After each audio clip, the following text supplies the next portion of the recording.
ನಮಸ್ಕಾರ, ನಿಮ್ಮ ಜೊತೆ ಇದೆ ನೆಟ್ವರ್ಕ್ 18. ನೀವು ನೋಡ್ತಿದ್ದೀರಾ ನ್ಯೂಸ್ 18. ನಾನು ನಿಖಿಲ್ ಜೋಶಿ. ರಾಜಕೀಯದ ಅಂಗಳದಲ್ಲಿ ಪಕ್ಷಗಳ ಪಡಸಾಲೆನಲ್ಲಿ ನಾಯಕರು ಮತ್ತು ಪಕ್ಷಗಳ ನಡೆ ನಿರ್ಧಾರ, ಈ ನಡೆ ನಿರ್ಧಾರದ ಪ್ರಭಾವ ಮುಂಬರಲಿರುವ ಚುನಾವಣೆ ಮೇಲೆ ಹೇಗಿರಲಿದೆ? ಚುನಾವಣೆ ಅನ್ನೋ ಈ ಚದುರಂಗ ಆಟದ ವಿಶೇಷ ಬುಲೆಟಿನ್, ಸಮಗ್ರ ವರದಿ, ವಿಶೇಷ ವಿಶ್ಲೇಷಣೆಯ ಜೊತೆ ಈಗ ಚದುರಂಗ ಹೆಡ್ಲೈನ್ಸ್. ಕರ್ನಾಟಕ ಬಿಜೆಪಿಗೆ ಬಿಎಸ್ವೈನೇ ಬಾಸ್, ಅವರೇ ಸ್ಟಾರ್ ಕ್ಯಾಂಪೇನರ್. ಮಾಜಿ ಸಿಎಂಗೆ ವರಿಷ್ಠರ ಬಹುಪರಾಕ್, ರಾಜ್ಯ ಬಿಜೆಪಿಗೆ ಅಮಿತ್ ಶಾ ಬಿಗ್ ಮೆಸೇಜ್. ಮತ್ತೊಂದು ಚಾಮುಂಡೇಶ್ವರಿ ಆಗುತ್ತಾ ವರುಣ? ಸಿದ್ದು ಮಣಿಸಲು ವಿಜೇಂದ್ರ ಕಣಕ್ಕಿಳಿಸೋ ಸುಳಿವು. ಬಿಎಸ್ವೈ ಮಾತಿಗೆ ನಾವು ರೆಡಿ ಅಂತ ಸಿದ್ದು ಡಿಕೆಶಿ ಸವಾಲು. ಕುತೂಹಲ ಘಟ್ಟದಲ್ಲಿ ಸಿಂಹಾಸನ ಕದನ, ಹಾಸನ ಟಿಕೆಟ್ಗಾಗಿ ಮುಂದುವರಿದ ಜಿದ್ದಾಜಿದ್ದಿ. ಎಚ್ಡಿಕೆ ಸ್ವರೂಪ್ ಭೇಟಿಗೆ ಸಿಡಿದೆದ್ದ ರೇವಣ್ಣ. ನಿನ್ನೆ ದೇಶದ ರಾಜಧಾನಿ ದೆಹಲಿಯಲ್ಲಿ ನಡೆದಂಥ ನೆಟ್ವರ್ಕ್ 18ನ ರೈಸಿಂಗ್ ಇಂಡಿಯಾ ಕಾರ್ಯಕ್ರಮದಲ್ಲಿ ವಿಶೇಷ ಅತಿಥಿಯಾಗಿ ಆಗಮಿಸಿದ್ದು ಕೇಂದ್ರ ಗೃಹ ಸಚಿವರಾದ ಅಮಿತ್ ಶಾ ಅವರು. ಕರ್ನಾಟಕ ಚುನಾವಣೆ ದೃಷ್ಟಿಯಿಂದ ಮಾತನಾಡೋದಾದ್ರೆ ನಮ್ಮೆಲ್ರಿಗೂ ಗೊತ್ತಿದೆ ಎಂಥ ಒಂದು ಪ್ರಮುಖ ಪಾತ್ರವನ್ನು ಅಮಿತ್ ಶಾ ಅವರು ಸಕ್ರಿಯವಾಗಿ ನಿಭಾಯಿಸಿದ್ದಾರೆ ಅಂತ. ಇಂಥ ವ್ಯಕ್ತಿ ದಿನ ದಿನ ಆಗ್ತಿರುವಂಥ ಬೆಳವಣಿಗೆಗಳ ಬಗ್ಗೆ ಗಮನ ಇಟ್ಟು ಇಲ್ಲಿ ಚುನಾವಣೆಗೆ ಸಂಬಂಧಪಟ್ಟಂಥ ತಂತ್ರಗಾರಿಕೆಯಲ್ಲಿ ತನ್ನ ಅನುಭವ ಮತ್ತು ಚಾಣಾಕ್ಷತನವನ್ನು ಸೇರಿಸ್ತಿರುವಂಥ ಅಮಿತ್ ಶಾ ಬಿಎಸ್ವೈನೇ ಬಾಸ್, ಬಿಎಸ್ವೈನೇ ನಮ್ಮ ಸ್ಟಾರ್ ಕ್ಯಾಂಪೇನರ್ ಅನ್ನೋ ಮಾತನ್ನ ಒಂದು ರಾಷ್ಟ್ರೀಯ ವೇದಿಕೆಯಲ್ಲಿ ದೇಶದ ಅತಿ ದೊಡ್ಡ ನೆಟ್ವರ್ಕ್ ಆಯೋಜನೆ ಮಾಡಿದಂಥ ಕಾರ್ಯಕ್ರಮದಲ್ಲಿ ಹೇಳ್ತಾರೆ ಅಂದರೆ ಯಾರಿಗೆ ಏನು ಸಂದೇಶ ಕೊಟ್ಟರು ಅನ್ನೋ ಸಹಜವಾದ ಪ್ರಶ್ನೆ ನಮ್ಮಲ್ಲಿ ಮೂಡಬೇಕಲ್ವಾ? ಮಾಜಿ ಸಿಎಂ ಯಡಿಯೂರಪ್ಪಗೆ ಅಮಿತ್ ಶಾ ಬಹುಪರ. ಯಡಿಯೂರಪ್ಪ ನಮ್ಮ ಸ್ಟಾರ್ ಕ್ಯಾಂಪೇನರ್, ರಾಜ್ಯ ಬಿಜೆಪಿಗೆ ಅಮಿತ್ ಶಾ ದೊಡ್ಡ ಸಂದೇಶವೊಂದನ್ನು ದೆಹಲಿಯಿಂದ ಹೊರಡಿಸಿದ್ದಾರೆ. ಅಂದ್ರೆ ಒಂದು ರೀತಿಯಲ್ಲಿ ಗೊಂದಲ. ಇವತ್ತಿಗೂ ಲಿಂಗಾಯತ ಮತಗಳು ಕ್ರೋಢೀಕರಿಸುವಂತ ಸಾಧ್ಯತೆ ಇದೆಯಾ ಅನ್ನೋ ಗೊಂದಲ ಇವತ್ತು ಬಿಜೆಪಿಯ ನಾಯಕರ ಮುಂದೆ ಇದೆ, ವಿಶೇಷವಾಗಿ ಲಿಂಗಾಯತ ಸಮುದಾಯದ ನಾಯಕರ ಮುಂದೆ ಇದೆ. ಇಂಥ ಒಂದು ಸಂದರ್ಭದಲ್ಲಿ ಆ ಮತಗಳ ಕ್ರೋಢೀಕರಣಕ್ಕಾಗಿ ಯಾವ ಯಾವ ರೀತಿಯ ಬ್ಯಾಲೆನ್ಸಿಂಗ್ ಆಕ್ಟ್ ಅನ್ನ ಇವರು ಪ್ರದರ್ಶಿಸಬೇಕೋ ಅದನ್ನು ಮಾಡ್ತಿದ್ದಾರೆ. ಒಂದು ಕಡೆ ಸೋಮಣ್ಣ ಅವ್ರಿಗೂ ಬೇಸರ ಆಗಬಾರ್ದು, ಅವ್ರ ಮಗನಿಗೆ ಉಪಾಧ್ಯಕ್ಷ ಸ್ಥಾನ ಕೊಟ್ಟಿದ್ದೀರಿ. ಪಕ್ಷದ ಒಳಗೆ ವಿರೋಧ ಇರೋದು ಬಿಡೋದು ಎರಡನೇದ್ರಿ. ಪಕ್ಷ ಏನ್ ಮಾಡ್ತು ಅನ್ನೋ ಪ್ರಶ್ನೆಗೆ ಸೋಮಣ್ಣ ಅವರಿಗೆ ಉತ್ತರ ಕೊಟ್ಟಿದ್ದಾರೆ ಇವತ್ತು, ಅವ್ರ ಮಗನಿಗೆ ಉಪಾಧ್ಯಕ್ಷ ಸ್ಥಾನ ಕೊಟ್ಟು. ಅಲ್ಲಿಗೆ ನಿಲ್ಲಿಲ್ಲ, ಯಡಿಯೂರಪ್ಪನವರ ಮನೆಗೆ ಹೋಗಿ ತಿಂಡಿ ತಿಂತಾರೆ, ವಿಜೇಂದ್ರ ಕೈಯಲ್ಲೇ ಹೂಗುಚ್ಛವನ್ನ ಪಡ್ಕೊಳ್ಬೇಕು ಅಂತ ಇಚ್ಛೆಯನ್ನ ವ್ಯಕ್ತಪಡಿಸ್ತಾರೆ. ಇದೆಲ್ಲ ಆಗೋದು ಕ್ಯಾಮ್ರಾ ಮೇಲೆ ಮಾಡೋದ್ರ ಹಿಂದೆನೂ ಇತ್ತು ಒಂದು ಉದ್ದೇಶ. ಮಾಡಾದ್ಮೇಲೆ ಹೊರಗೆ ಬಂತು ಸಂದೇಶ. ನಿನ್ನೆ ಮಾಡಿದಂಥ ಈ ಕಾರ್ಯಕ್ರಮದಲ್ಲಿ ಗೃಹ ಸಚಿವರಾದ ಅಮಿತ್ ಶಾ ಅವರು ಆಡಿದಂತಹ ಮಾತು ಕೇಳೋಣ. येदियुरप्पा जी हमारे वरिष्ठ नेता है, केंद्रीय पार्लियामेंट्री बोर्ड के मेंबर है, चुनाव समिति के मेंबर हैं और भारतीय जनता पार्टी ने उनकी वरिष्ठता को कभी क्वेश्चन नहीं किया. हम ऐसी पार्टी नहीं है कि जो पावर पर नहीं है उसको दरकिनार कर देते हैं. हमारे यहाँ जो वरिष्ठ नेता होते हैं उनका सम्मान पावर में हो या न हो, सम्मान होता है. और आज भी मैं कह रहा हूं सबके सामने कि येदियुरप्पा जी बहुत बड़े आकर्षण के साथ स्टार कैंपेनर की भूमिका कर्नाटक के अंदर निभाएंगे और उन्होंने वो कर्नाटक असेंबली में भी स्पष्ट कर. ಮತಗಳನ್ನ ಆಕರ್ಷಿಸಬೇಕು, ಮತದಾರರನ್ನ ಆಕರ್ಷಿಸಬೇಕು. ಆ ದೃಷ್ಟಿಯಲ್ಲಿ ಯಡಿಯೂರಪ್ಪನವರು ನಮ್ಮ ಹಿರಿಯ ನಾಯಕರು ಮಾತ್ರ ಅಲ್ಲ, ಅವರು ನಮ್ಮ ಸ್ಟಾರ್ ಕ್ಯಾಂಪೇನರ್ ಅಂತ ಹೇಳ್ತಾರೆ ಅಮಿತ್ ಶಾ. ಇದರ ಬಗ್ಗೆ ಒಂದು ಕ್ವಿಕ್ ಚರ್ಚೆ ಎಲೆಕ್ಷನ್ ರೌಂಡ್ ಟೇಬಲ್ನಲ್ಲಿ ಇವತ್ತು ನನ್ನ ಜೊತೆ ಇದ್ದಾರೆ ನನ್ನ ಕಲೀಗ್ಸ್ ಪೃಥ್ವಿರಾಜ್ ಮತ್ತೆ ಮಧು. ನಮಸ್ಕಾರ ಇಬ್ಬರಿಗೂ, ಸ್ವಾಗತ. ರೈಸಿಂಗ್ ಇಂಡಿಯಾ ಅಂದರೆ ಈ ದೇಶದಲ್ಲಿ ಕ್ಯಾಲೆಂಡರ್ ಇವೆಂಟ್ಸ್ ಅಂತ ಒಂದಿರ್ತಾವಲ್ಲ, ಅದರಲ್ಲಿ ಇದು ಒಂದು. ಭಾಳ ಪ್ರತಿಷ್ಠಿತ ವ್ಯಕ್ತಿತ್ವ ಹೊಂದಂಥ ವ್ಯಕ್ತಿಗಳು ಬಂದು ಈ ಕಾರ್ಯಕ್ರಮದಲ್ಲಿ ಭಾಗವಹಿಸ್ತಾರೆ. ಮಧು, ನಿಮಗೆ ಗೊತ್ತೇ ಇದೆ, ನಿಮಗೂ ಗೊತ್ತಿದೆ ಪೃಥ್ವಿ. ಅಂಥ ಒಂದು ವೇದಿಕೆ, ಇಡೀ ದೇಶನೇ ನೋಡೋ ಅಂಥ ಒಂದು ಕಾರ್ಯಕ್ರಮ. ಆ ಕಾರ್ಯಕ್ರಮದ ವೇದಿಕೆಯನ್ನು ಬಳಸ್ಕೊಂಡು ಯಡಿಯೂರಪ್ಪನವ್ರ ಬಗ್ಗೆ ಈ ರೀತಿಯ ಸಕಾರಾತ್ಮಕ ಸ್ಪಂದನೆ, ಪ್ರತಿಕ್ರಿಯೆ, ಮಾತು, ಅಭಿಪ್ರಾಯ ಹೇಗೆ ವಿಶ್ಲೇಷಿಸೋದು? ನಿಖಿಲ್, ಇದು ಈ ಕ್ಷಣದ ಅನಿವಾರ್ಯತೆ. ಕಳೆದ 1.5 ತಿಂಗಳಿಂದ ಇದು ಒಂದು ವೇದಿಕೆ ಅಂತಲ್ಲ, ಅವಕಾಶ ಎಲ್ಲೆಲ್ಲಿ ಸಿಗುತ್ತೋ ಆ ಎಲ್ಲ ಅವಕಾಶಗಳಲ್ಲೂ ಆ ಎಲ್ಲ ವೇದಿಕೆಯಲ್ಲೂ ಕೂಡ ಯಡಿಯೂರಪ್ಪನವರನ್ನ ಪುನಃ ಪ್ರತಿಷ್ಠಾಪನೆ ಮಾಡುವಂಥ ಒಂದು ಪ್ರಯತ್ನವನ್ನ ವರಿಷ್ಠರು ಮಾಡಿಕೊಂಡೇ ಬಂದಿದ್ದಾರೆ. ಏನು ಈ ದೃಶ್ಯಗಳೆಲ್ಲ ನಾವು ನೋಡಿದ್ವಿ, ವಿಜೇಂದ್ರ ಅವರೊಂದು ಹೂಗುಚ್ಛ ಸ್ವೀಕರಿಸಿದಿರ್ಬೋದು, ಏನು ಪ್ರಪ್ರಥಮ ಬಾರಿಗೆ ಮೋದಿಯವರ ಒಂದು ಏನು ರೋಡ್ ಶೋ ಅಲ್ಲಿ ಯಾರಾದರೂ ಒಬ್ರು ನೇತಾ ಪಕ್ಕದಲ್ಲಿ ನಿಂತ್ಕೊಂತಾರೆ ಅಂದರೆ ಬ್ಯಾಲೆನ್ಸ್ ಮಾಡಲಿಕ್ಕೆ ಬೊಮ್ಮಾಯಿ ಮತ್ತು ಕಟೀಲ್ ಹಾಕ್ಕೊಂಡಿರ್ಬೋದು. ಆದರೆ ಅಗ್ರಗಣ್ಯ ಸಾಲಿನಲ್ಲಿ ಏನು ಬಲಗಡೆಯಲ್ಲಿ ಮೋದಿ ಏನು BSY ಅವರನ್ನು ನಿಲ್ಲಿಸ್ಕೊಂಡು ರೋಡ್ ಶೋ ಮಾಡ್ತಾರೆ ಅಂತಂದರೆ ಮತ್ತು ಈ ಎಲ್ಲ ದೃಶ್ಯಗಳು ಕೂಡ ಹೇಳ್ತಾ ಇತ್ತು ಕರ್ನಾಟಕದ BJPಯ ಪರಿಸ್ಥಿತಿ, ಇವತ್ತಿನ ಅನಿವಾರ್ಯತೆ ಮತ್ತು ಯಡಿಯೂರಪ್ಪನ ಅನಿವಾರ್ಯತೆ ಪಕ್ಷಕ್ಕೆ ಹೇಗಿದೆ, ಯಡಿಯೂರಪ್ಪನವರಿಗೆ ತಮ್ಮ ಮಗನ ಭವಿಷ್ಯ ಮತ್ತು ಪಕ್ಷದ ಅನಿವಾರ್ಯತೆ ಎಷ್ಟಿದೆಯೋ ಅಷ್ಟೇ ಯಡಿಯೂರಪ್ಪನವರ ಅನಿವಾರ್ಯತೆ ಪಕ್ಷಕ್ಕೆ ಎಷ್ಟಿದೆ ಅನ್ನುವಂಥದ್ದು ಗೊತ್ತಾಗ್ಬಿಟ್ಟಿದೆ 1.5 ತಿಂಗಳಿಂದ. ಮತ್ತು ಕರ್ನಾಟಕದ ಒಂದು ರಾಜಕಾರಣದ ಸ್ಥೂಲ ಒಂದು ಏನು ಸ್ವರೂಪವನ್ನು ನೋಡಿದ್ರೂ ಕೂಡ ನೀವು 89 ವೀರೇಂದ್ರ ಪಾಟೀಲ್ರು, 94 ದೇವೇಗೌಡರು, 99 SM ಕೃಷ್ಣ, ಅದಾದ ನಂತರ ಹಂಗ ಅಸೆಂಬ್ಲಿಗಳು ಬಂತು 2, ಏನು X2020 ಆಯಿತು, ಹಂಗ ಅಸೆಂಬ್ಲಿ ಆದಮೇಲೆ ಅದು ಬೇರೆ. ನೋಡಿ, ಆ 3 ಟ್ರೆಂಡನ್ನು ನೋಡಿದ್ರೆ ಅದರ ಹಿಂದೆ ರಾಮಕೃಷ್ಣ ಹೆಗಡೆ ಅವರ ಒಂದು ಪರಿಸ್ಥಿತಿಯನ್ನು ನೋಡಿದ್ರೆ ಅದೇ ಬೇರೆ ಇತ್ತು. ಏನು 2 ಪ್ರಬಲ ಸಮುದಾಯಗಳ ನಡುವಿನ ಅಂದರೆ ದೇವೇಗೌಡರು ಬೊಮ್ಮಾಯಿಯವರ ನಡುವಿನ ಮುಖಾಮುಖಿ ಆ ಸ್ಪರ್ಧೆ ಒತ್ತಡದ ಕಾರಣದಿಂದಾಗಿ 3ನೇವರೆಗಾಗಿ ರಾಮಕೃಷ್ಣ ಹೆಗಡೆ ಅವರ ಲಾಭ ಸಿಕ್ತು. ಅದಾದ ನಂತರ ಅವರು ತಮ್ಮ ಜನಪ್ರಿಯತೆಯ ಒಂದು ನಿದರ್ಶನದ ಮೇಲೆ ಮತ್ತೆ ಪೂರ್ಣ ಪ್ರಮಾಣದ ಅಧಿಕಾರವನ್ನು ಮಾಡಿದ್ರು, ದಟ್ ಇಸ್ ಡಿಫ್ರೆಂಟ್. ಆದರೆ ಅದರ ನಂತರವೂ ಕೂಡ ಕಂಡು ಬಂದಿದ್ದು ಅಥವಾ ಮೊದಲಿಂದನೂ ಕೂಡ ನಿಜಲಿಂಗಪ್ಪ ಅವರ ಕಾಲದಿಂದಲೂ ಕೂಡ ಕಂಡು ಬಂದಿದ್ದು ಕರ್ನಾಟಕದ ರಾಜಕಾರಣದಲ್ಲಿ ಪ್ರಬಲ ಸಮುದಾಯಗಳಿಗೆ ಮನ್ನಣೆ ಸಿಗದ ಹೊರತು ಬಹುಮತದ ಸ್ಪಷ್ಟ ಬಹುಮತದ ಒಂದು ಅವಕಾಶವೇ ಇಲ್ಲ ಅನ್ನುವಂಥ ಒಂದು ವಾತಾವರಣ ಅಥವಾ ಪರ್ಸೆಪ್ಷನ್ ಬಂದ್ಬಿಟ್ಟಿದೆ. ಆ ಪರ್ಸೆಪ್ಷನ್ ಈಗಲೂ ಕೂಡ ಕಾಣಿಸ್ತಾ ಇದೆ ಅಂತ. ಬೊಮ್ಮಾಯಿ ಅವರನ್ನ ರಿಪ್ಲೇಸ್ ಮಾಡಿದ್ದು ಕೂಡ ಅದೇ ಕಾರಣಕ್ಕೆ ಅನ್ನೋಂಥದ್ದು ಎಲ್ಲರಿಗೂ ಗೊತ್ತಿದೆ. ಆದರೆ ಆ ರಿಪ್ಲೇಸ್ಮೆಂಟ್ ಆದ ನಂತರ ಅದರ ಲಾಭ ಪೂರ್ಣ ಪ್ರಮಾಣದಲ್ಲಿ ಪಕ್ಷಕ್ಕೆ ಸಿಕ್ತಾ ಅಂತ ಒಂದು ಸಿಂಹಾವಲೋಕನವನ್ನು ಮಾಡಿದಾಗ ಯಾವ ಸರ್ವೆಗಳಲ್ಲೂ ಕೂಡ ಅದು ರಿಫ್ಲೆಕ್ಟ್ ಆಗಿಲ್ಲ. ಆ ವರ್ಚಸ್ಸು, ಆ ಒಂದು ಪ್ರಭಾವ, ಆ ಒಂದು ಮತ ಸೆಳೆಯುವಂಥ ಒಂದು ಆಕರ್ಷಣೆ. ಈಗ ನೋಡಿ, ಬೊಮ್ಮಾಯಿ ಬಿಡಿ, ಮೋದಿಯವರ ಕಾರ್ಯಕ್ರಮಗಳಲ್ಲೇ ಮೋದಿಯವರು ಭಾಗವಹಿಸಿದಂಥ ಕಾರ್ಯಕ್ರಮಗಳೇ ಮೋದಿಯವರ ಹೆಸರು ಹೇಳಿದಕ್ಕಿಂತಲೂ ಹೆಚ್ಚಾಗಿ ಯಡಿಯೂರಪ್ಪನವರ ಹೆಸರಿಗೆ ಬೀಳುವಂಥ ಚಪ್ಪಾಳೆ, ಶಿಳ್ಳೆಗಳು, ಆ ಒಂದು ಉದ್ಘೋಷ ಅದ್ರ ಒಂದು ಮ್ಯಾಚ್ ಮಾಡಲಿಕ್ಕೆ ಸಾಧ್ಯ ಇಲ್ಲ ಅಂತ ಬೇರೆ ನಾಯಕರಿಗೆ. ಅದರ ಅನಿವಾರ್ಯತೆ ಗೊತ್ತಿರೋದ್ರಿಂದ ಪದೇ ಪದೇ ಅಂಥದ್ದೊಂದು ಸಂದೇಶವನ್ನು ಕೊಡುವಂಥ ಒಂದು ಪ್ರಯತ್ನವನ್ನು ಮಾಡ್ತಾ ಇದ್ದಾರೆ. ಅದರ ಲಾಭ ಪರಿಪೂರ್ಣವಾಗಿ ಸಿಗುತ್ತೋ ಬಿಡುತ್ತೋ, ಈಗಾಗಲೇ ಡ್ಯಾಮೇಜ್ ಆಗಿರೋದ್ರಿಂದ ಅದು ಕಂಟ್ರೋಲ್ ಮಾಡಲಿಕ್ಕೆ ಯತ್ನಾಳ್ ಅವರ ಬಾಯನ್ನು ಮುಚ್ಚಿಸಿದ ದಿನದಿಂದಲೂ ಕೂಡ, ನಂತರ ಸೋಮಣ್ಣ ಅವರ ಎಪಿಸೋಡ್ ಇಷ್ಟೆಲ್ಲ ಹಂಗಾಮ ಆದರೂ ಕೂಡ ವರಿಷ್ಠರ ಆಶಯ ಹೊಂದಿದ್ರು. ಏನು ಯಡಿಯೂರಪ್ಪ ವಿರೋಧಿ ಪಾಳ್ಯ ದಿಲ್ಲಿಯಲ್ಲಿ ಬೇರೆ ಬೇರೆ ಲೆಕ್ಕಾಚಾರಗಳನ್ನು ಚಿತಾವಣೆಗಳನ್ನು ಮಾಡ್ತಿದೆ ಅಂತ ಗೊತ್ತಿದ್ರು ಕೂಡ ಅದೆಲ್ಲದರ ಹೊರತಾಗಿ ಬ್ಯಾಲೆನ್ಸ್ ಮಾಡುವಂಥ ಅಥವಾ ಬ್ಯಾಲೆನ್ಸ್ಗೂ ಮೀರಿ ಪ್ರಾತಿನಿಧ್ಯವನ್ನು ಕೊಡುವಂಥ ಒಂದು ಅವಕಾಶವನ್ನು, ಒಂದು ನೆನಪನ್ನು, ಸ್ಮರಣೆಯನ್ನು ಪದೇ ಪದೇ BSY ಜಪವನ್ನು ಮಾಡುವ ಮೂಲಕ ವರಿಷ್ಠರು ಪದೇ ಪದೇ ಸಂದೇಶವನ್ನು ಕೊಡ್ತಾ ಇದ್ದಾರೆ. ಈ ಮೂಲಕ ಸಾಧ್ಯ ಆದಷ್ಟು ಚೆದುರು ಹೋಗ್ತಾ ಇರುವಂಥ ಒಂದು ಮತಗಳನ್ನು ಪಡೀಲಿಕ್ಕೆ ಸಾಧ್ಯವಾ, ಅಥವಾ ನಾವೇನೇ ಮಾಡಿ ಚೆದುರು ಹೋಗ್ತಾ ಇರೋದು ಅಂತ ನೀವು ಭಾಳ ಕರೆಕ್ಟಾಗಿ ಪಾಯಿಂಟ್ ಔಟ್ ಮಾಡಿದ್ದೀರಿ. ಇಲ್ಲಿ ಏನಾಯಿತು, ಪಂಚಮಸಾಲಿ ಆಕ್ರೋಶ, ಪ್ರತಿಭಟನೆ, 2.5 ವರ್ಷಗಳ ನಿರಂತರ ಪ್ರತಿಭಟನೆಯ ನಂತರ ಈಗ ಒಂದು ಘೋಷಣೆ ಆಯಿತು. ಈ ಘೋಷಣೆ ಆಗಕ್ಕೆ ಬೇಕಾಯ್ತಲ್ಲ ಈ ಅವಧಿಯಲ್ಲಿ ಆಗಿದ್ದು ಛಿದ್ರಗೊಂಡಿದ್ದೇನೋ ಲಿಂಗಾಯತ ಮತಗಳು. ಉತ್ತರ ಕರ್ನಾಟಕದಲ್ಲಿ ಲಿಂಗಾಯತ ಪಾಲಿಟಿಕ್ಸ್ ಒಂದು ರೀತಿ ಆಗುತ್ತೆ, ದಕ್ಷಿಣ ಕರ್ನಾಟಕದಲ್ಲಿ ಲಿಂಗಾಯತ ಪಾಲಿಟಿಕ್ಸ್ ಬೇರೆ ರೀತಿ ಆಗುತ್ತೆ. ಆ ಒಂದು ಬೇರೆ ಬೇರೆ ಭಿನ್ನತೆಗಳ ನಡುವೆ ಜನಕ್ಕೂ ಕೂಡ ಅಂದ್ರೆ ಸಮುದಾಯದ ಮತದಾರನಿಗೂ ಕೂಡ ಒಂದು ಗೊಂದಲ ಇದೆ. ಈಗ ನಾವು ವಾಪಸ್ ಇಷ್ಟೆಲ್ಲ ಏನು ತೋರಿಕೆಗೋ ಅಥವಾ ನಿಜಾಯಿತಿನಲ್ಲೇ ಇರಬಹುದು, ಆದರೆ ವರಿಷ್ಠರು ಈ ರೀತಿ ಪದೇ ಪದೇ ಪುನರ್ ಪ್ರತಿಷ್ಠಾಪನೆ ಮಾಡುವಂಥ ಅಥವಾ ಮನೆಯನ್ನು ಕೊಡುವಂಥ ಒಂದು ಏನು ಮೆಸೇಜ್ಗಳನ್ನು ಕೊಡ್ತಾ ಇದ್ರೆ ಇದನ್ನ ನಾವು ನಂಬಬೇಕಾ?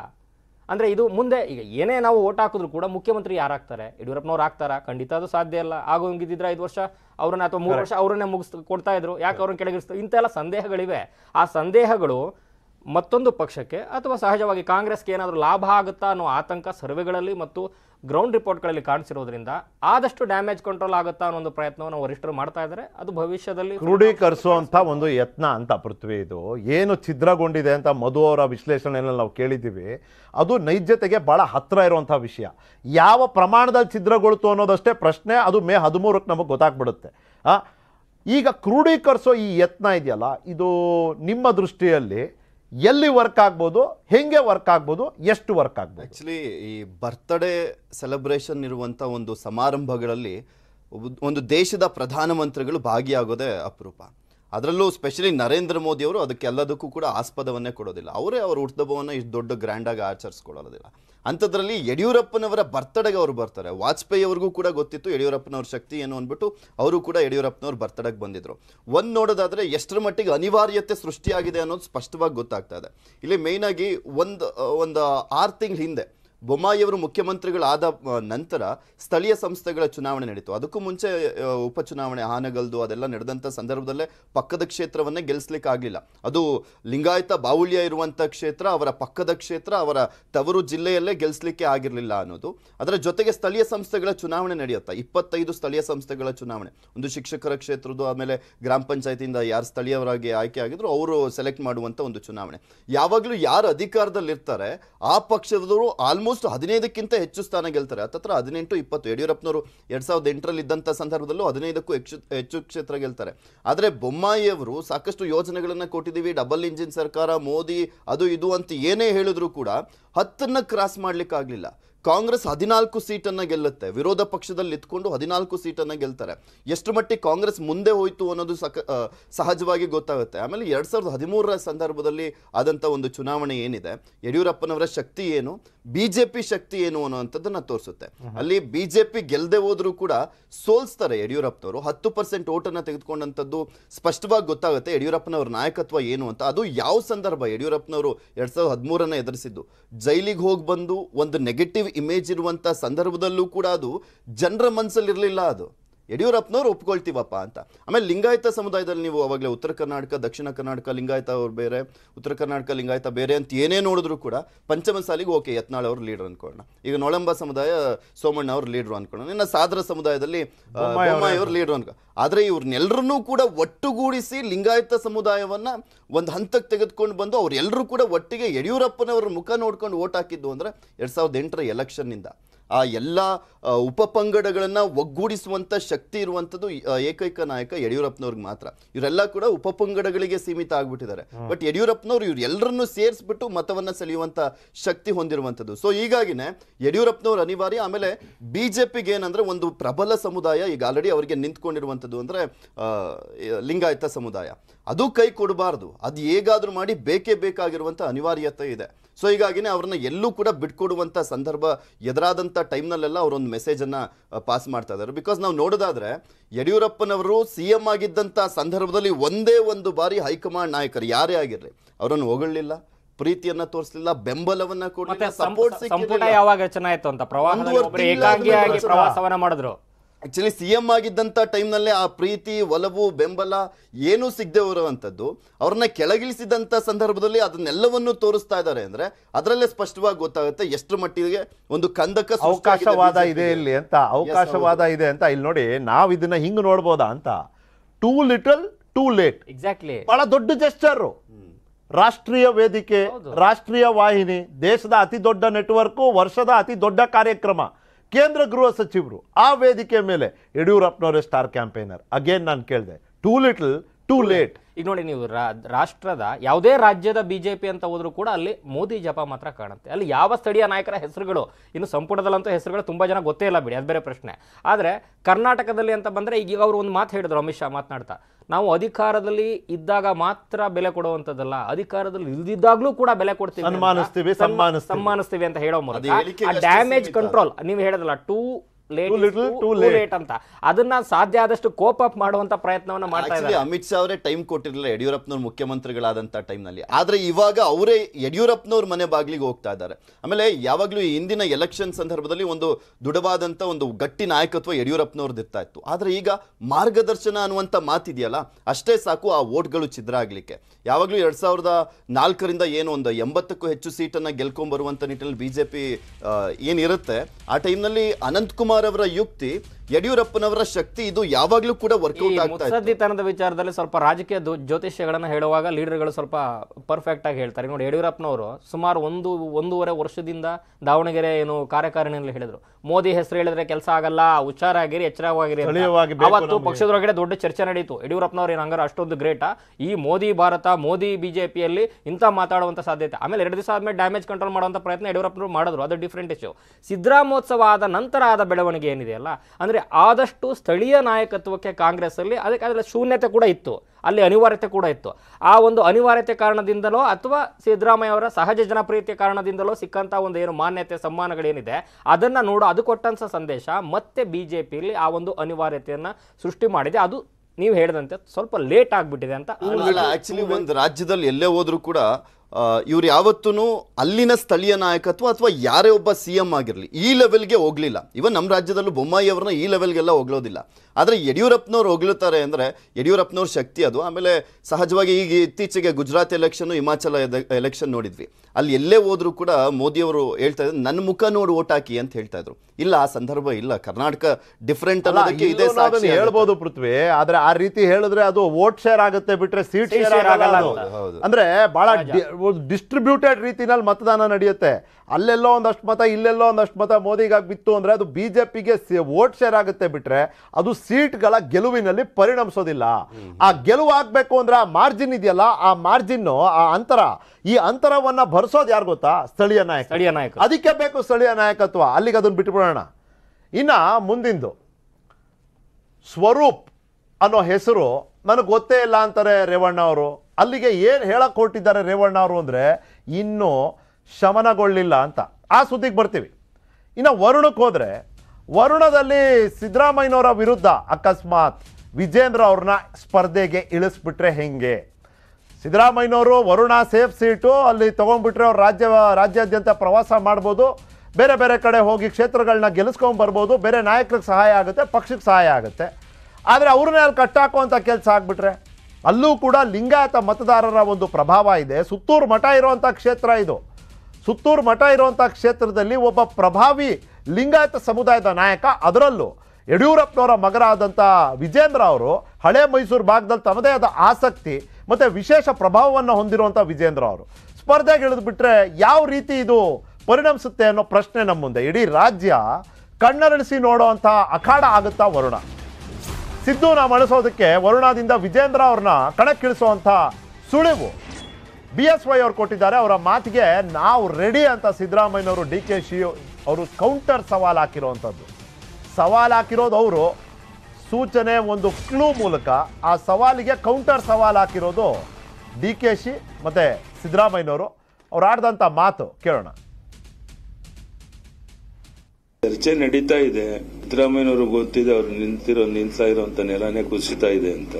ಸೊ ಅಷ್ಟು ಅವ್ರ ಗೆಲುವು ಸಹ ಅಷ್ಟು ಸುಲಭ ಇದೆ ಅಂತ ನನಗೇನು ಅನ್ಸೋದಿಲ್ಲ. ಸರಿಯಾದ ಕ್ಯಾಂಡಿಡೇಟ್ ಆಗ್ತೀವಿ, ಟಫ್ ಫೈಟ್ ಕೊಡ್ತೀವಿ, ನೋಡೋಣ ಏನಾಗುತ್ತೆ ಅಂತ ಹೇಳಿ. ಅದನ್ನ ತೀರ್ಮಾನ ನಮ್ಮ ನ್ಯಾಷನಲ್ ಲೀಡರ್ಶಿಪ್ ಏನ್ ತೀರ್ಮಾನ ತಗೊಳುತ್ತೆ ಅದ್ರ ಮೇಲೆ ಡಿಪೆಂಡ್.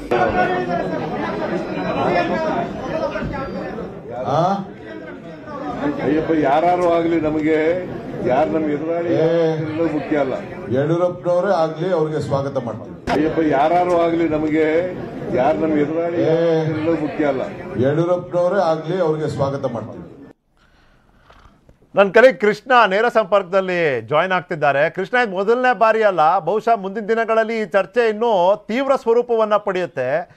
ಮುಂಚೆನೂ ಇದ್ರ ಬಗ್ಗೆ ಚರ್ಚೆ ಇತ್ತು. ಹಳೆ ಮೈಸೂರು ಭಾಗದಲ್ಲಿ ವಿಜೇಂದ್ರ ಅವ್ರನ್ನ ಕಣಕ್ಕಿಳಿಸ್ಬೇಕು, ಹಳೆ ಮೈಸೂರು ಭಾಗದಲ್ಲಿ ಅವ್ರನ್ನ ಸ್ಪರ್ಧೆಗೆ ಇಳಿಸೋದ್ರಿಂದ ಒಂದಷ್ಟು ಅಕ್ಕಪಕ್ಕ ಕ್ಷೇತ್ರಕ್ಕೂ ಸಕಾರಾತ್ಮಕ ಪ್ರಭಾವ ಬೀರ್ಬೋದು. ಒಂದು ಕಡೆ ಸಿದ್ದರಾಮಯ್ಯನವ್ರನ್ನ ಸ್ಪರ್ಧೆಗೆ ಇಳಿಸಿರುವಂಥ ವರುಣ ಕ್ಷೇತ್ರದಲ್ಲೇ ವಿಜೇಂದ್ರ ಅವ್ರು ಸ್ಪರ್ಧೆ ಮಾಡಿದ್ರೆ ಪ್ರಭಾವ ವರ್ಸಸ್ ಪ್ರಭಾವ, ಒಂದು ರೀತಿಯಲ್ಲಿ ಸಿದ್ದರಾಮಯ್ಯನವರು ಅನಿವಾರ್ಯತೆಯಿಂದ ಅಲ್ಲಿ ಹೆಚ್ಚಿನ ಸಮಯ ಕಳೆಯುವಂಥ ಪರಿಸ್ಥಿತಿ ಬರುತ್ತಾ ಅಂತ.